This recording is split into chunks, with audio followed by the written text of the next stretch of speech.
This episode features a conversation I had with Nate Skelly of Financial Pathway. Now, Nate is no stranger to the podcast. He is a financial advisor and planner, and he is really an incredible resource for churches, pastors, and really anybody who wants to understand more about being wise stewards of their finances. He gives advice on investing, planning, and so on and so forth. He does have a podcast, and you can connect with him at his website, nateskelly.com. Now, there is a resource that we refer to, the Confronting Poverty Theology Report. And if you want to access that, make sure that you see the link in the show notes, or simply go to mustincrease.com/Nate. That's mustincrease.com/Nate. If you're watching or listening, it might be helpful to follow along with this report because we refer to it pretty often throughout the conversation. Well, I want to thank you so much for joining us for today's episode as we look to increase truth and inspire hope in the lives of others. Welcome to the Must Increase podcast.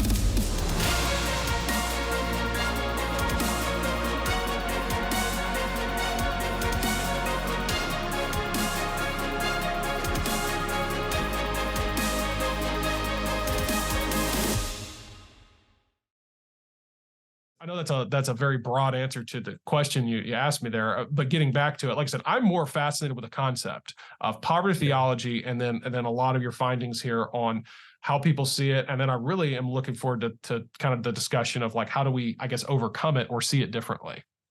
Yeah, well, that title, Confronting Poverty Theology, came after all the research was done.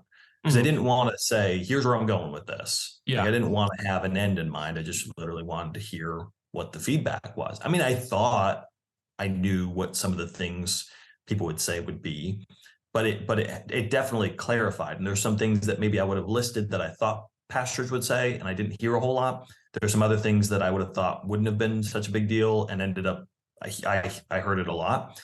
But the whole idea behind poverty theology to me is, on one end, we see this very unhealthy focus on prosperity theology, this whole thing that like that money and wealth is the proof of God's blessing in your life, which is just not true.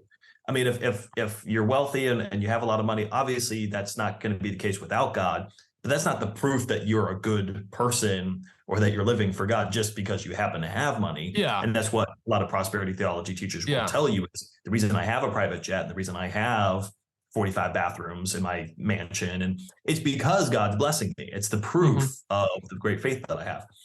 And I, I'm not going to wade into that whole thing because that's a whole nother discussion. But poverty theology is also a very real thing. It's just not as explicitly taught. It's just more of understood that real Christians, like really committed people, actually not having money, not having wealth or savings or a retirement account or any, and like not having strong financial skills, that's actually showing you how dedicated I am to the Lord. Yeah. And if you are wealthy and if you do have a lot saved up for retirement then that must mean that you're more materialistic. You're less spiritual than I am because I actually have less money than you. Yeah. And that's a ridiculous notion too.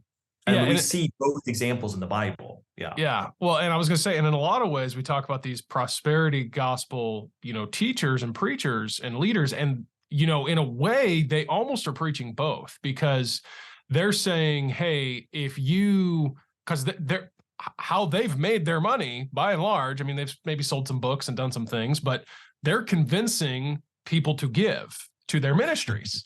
And you hear that same, it's kind of ironic. You hear that same language of, if you give and have enough faith, they take the whole, like, God will give back, which again, to some degree is not false, but they, the way they're teaching it is definitely a unhealthy and unbiblical approach to those passages. And so in one way, yes, they're preaching it, the prosperity gospel, but they're also kind of pulling from some of these, I guess messaging, if you will, from the poverty theology concept, as well as, hey, don't just give it to God, and he'll give back. And I mean, because I've heard these from all different, there's no particular denomination or type of church where this comes from. I've heard stories from all types of church backgrounds of people that say, yeah, you know, like growing up, my parents, they gave so much to the church, and, you know, the pastor kind of lived a pretty nice, comfortable life. And my parents were always struggling,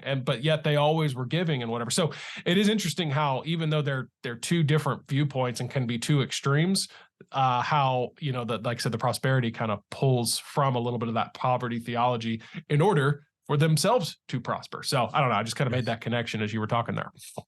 Yes. And I think, you know, if I'd grown up in a church where prosperity theology was really rampant, maybe I'd have a totally different viewpoint on this, but that's not what I've seen. You know, my experience has been really the opposite, if anything.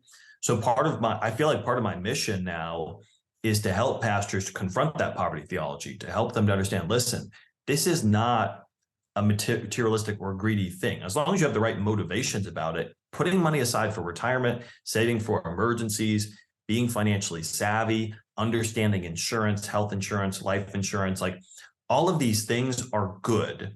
And it's actually being a wise steward. Like that's part of what, you know, I talk about a lot is, you know, understanding what stewardship really is meaning, okay, it's not mine, but it has been placed under my management, so I'm accountable for it.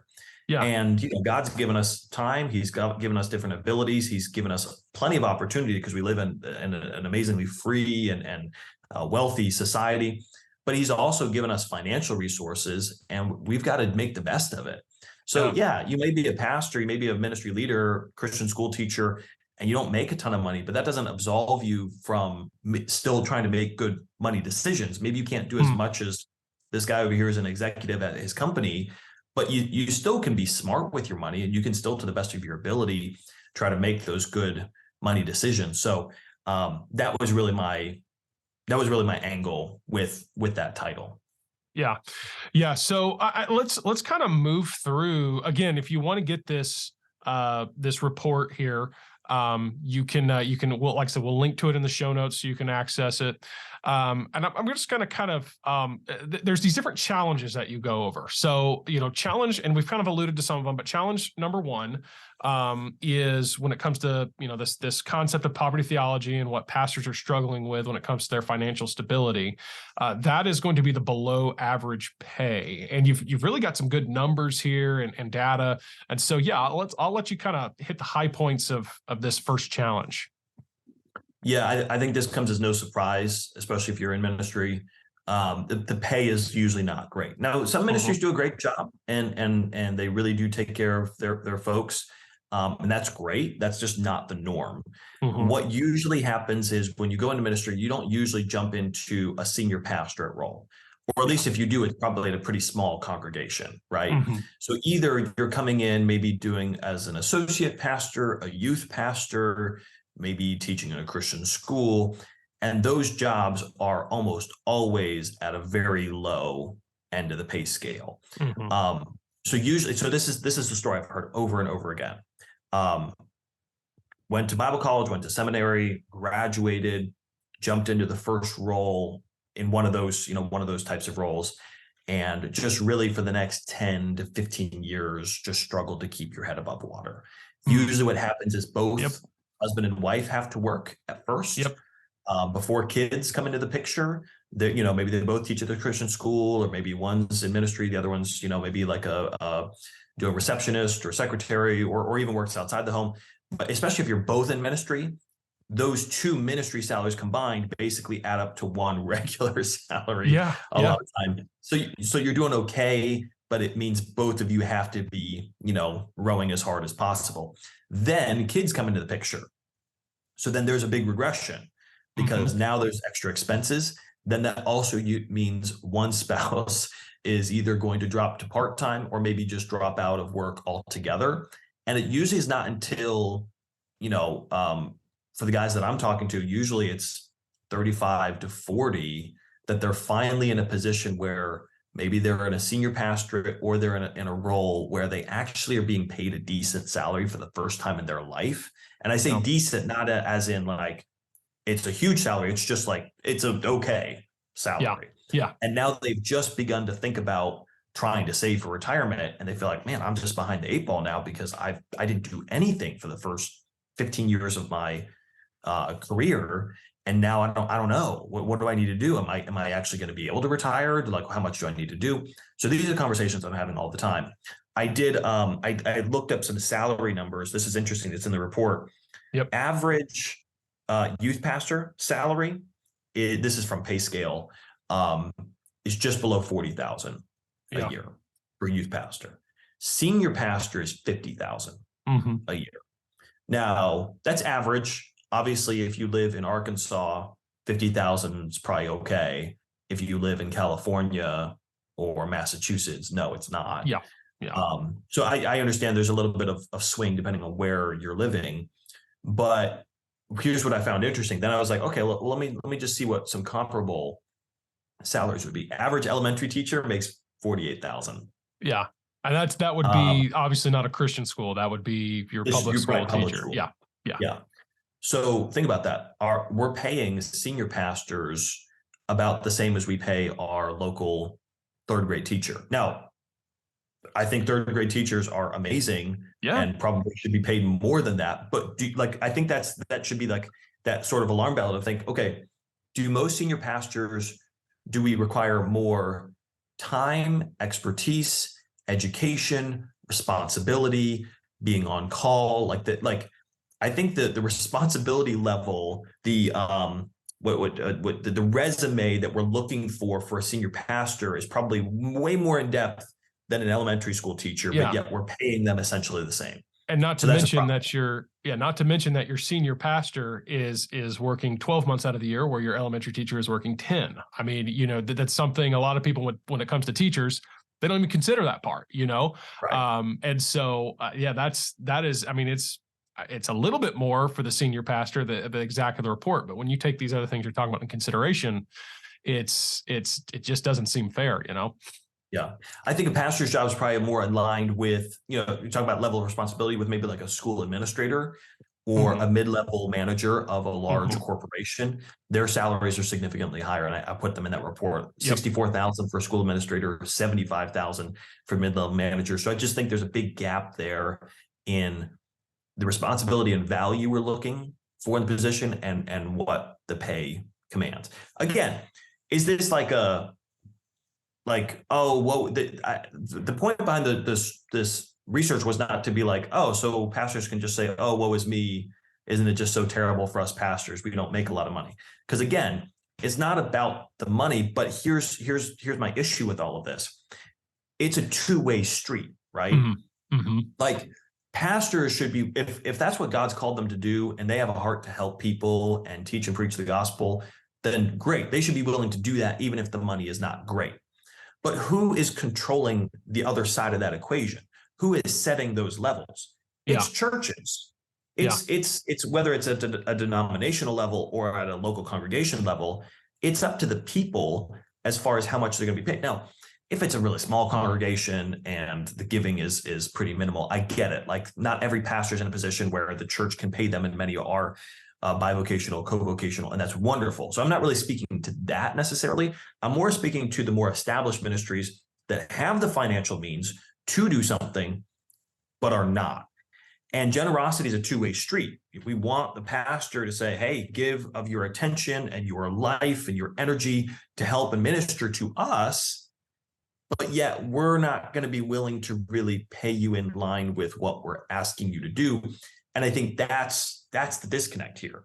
Yeah. And so part of the findings of this survey are not just, okay, there's a struggle on the pastoral side, but there's an education, a knowledge gap on the part of many churches to say, hey, maybe $50,000 was great 15 years ago, because that's what you made at your job 15 years ago. But have you tried living on that in your area today? Like, for a family with 3 kids, like, is that going to do it? Probably not. So, I mean, that's part of it. It's not just the pastor side; it's also the church side as well. Yeah, and it's like we said, this doesn't seem to be particularly specific to, a type of church or denomination of church or anything. Like, this is pretty by and large, like, just that mindset of ministry. Like I said, I love the term. I keep jumping back to the term. I don't know if you developed it or stole it from somewhere, but this poverty theology idea that, I yeah, trademarked that. That's mine. yeah, TM. And so I have to pay a quarter every time I say it. But yeah, I mean, this is just this idea that, again, even if it's not explicitly taught, it's subliminally understood, not just in the minds of ministry leaders and church leaders, but even in the congregations, unfortunately. And I keep bringing back this contrast to those who are caught up in the opposite side of the spectrum with the prosperity gospel. And like, I'm a capitalist. I'm a big fan of like, hey, if you find success financially and you earn it, like, great. But there is something to be said, at least to take note of, or maybe it's a red flag when you do see someone who is supposedly giving their life to the full-time ministry in the church, and they seem to be like in the top 1% in terms of, their wealth and their success in that way. If nothing else, it's something to take note of, as far as that. And I mean, again, I don't want to necessarily chase that rabbit, but it often doesn't. It kind of hurts, because that's the example that, we'll use. We'll say, well, we don't want our pastor, if you're serving the Lord, you don't need to be driving Ferraris and living in mansions. And okay, maybe I understand the idea that, like, maybe you should steward God's resources that you're given to be a little bit more mission focused than, materialism focused.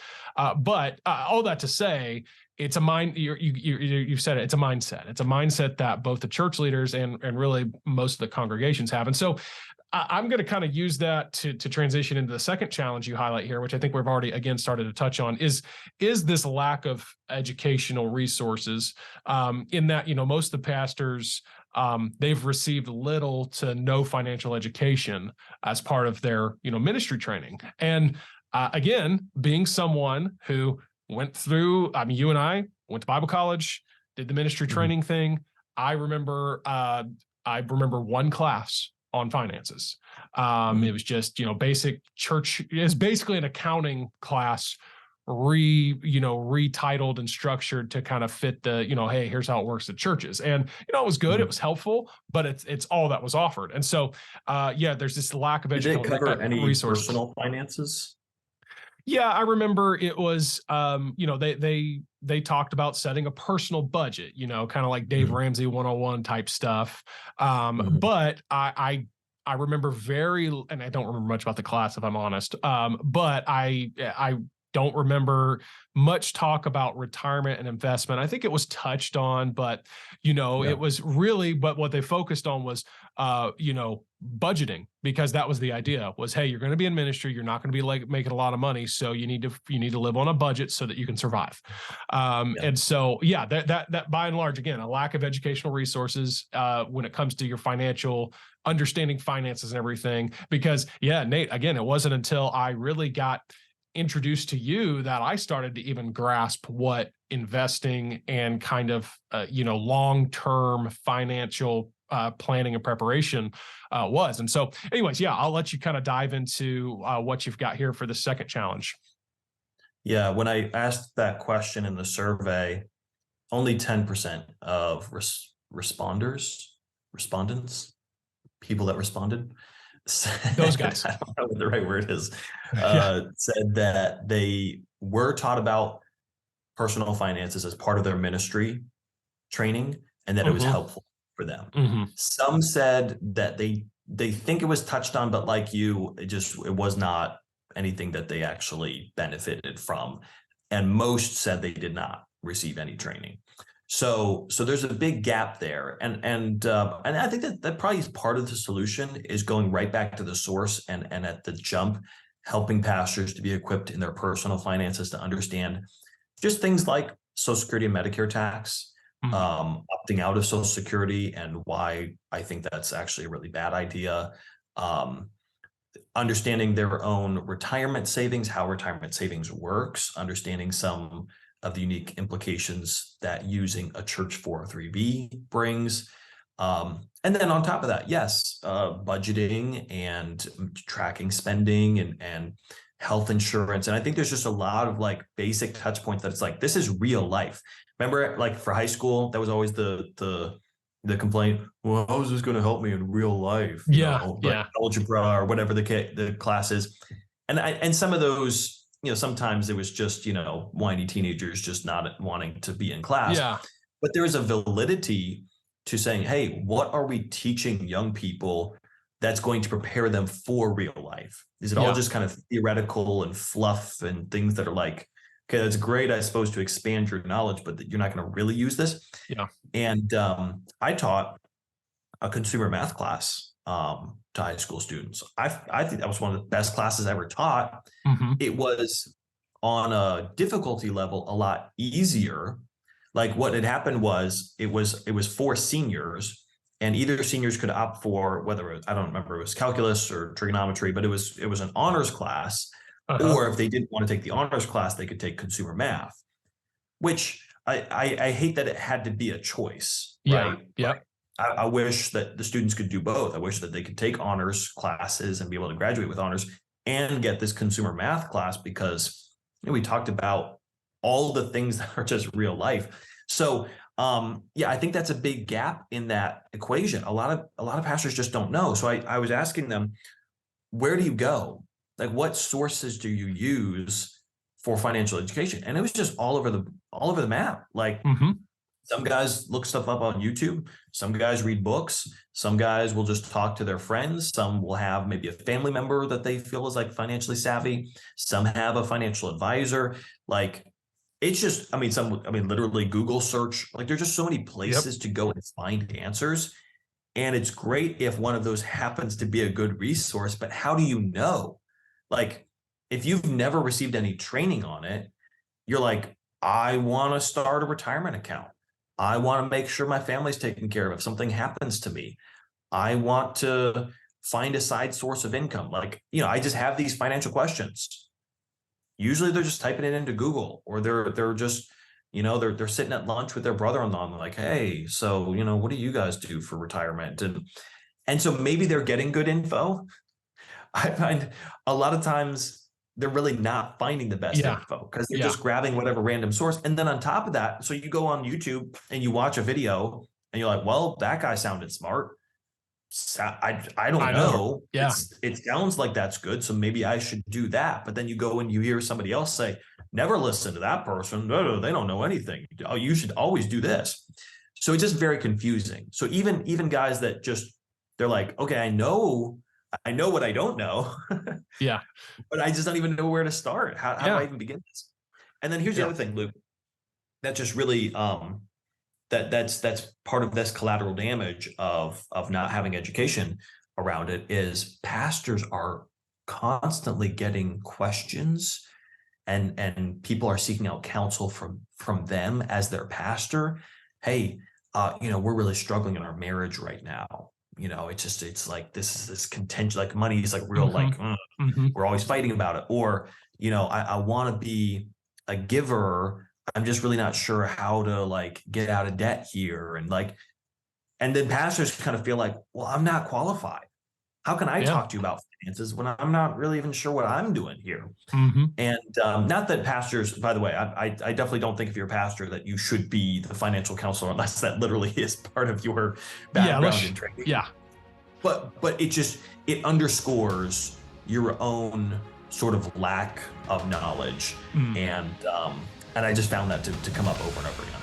Well, thanks again for joining us for this episode. We are going to pick up the conversation there next time. And until then, you're going to want to make sure that you are subscribed to our YouTube channel, or that you're following us on Apple Podcasts, Spotify, or wherever you listen to podcasts. Also, if you want to connect with us, you can head over to mustincrease.com. You can also see the show notes for details about content that we covered in today's episode. Well, I want to thank you for being a part of our audience and for having a part in our mission of increasing truth and inspiring hope in the lives of others, right here on the Must Increase podcast.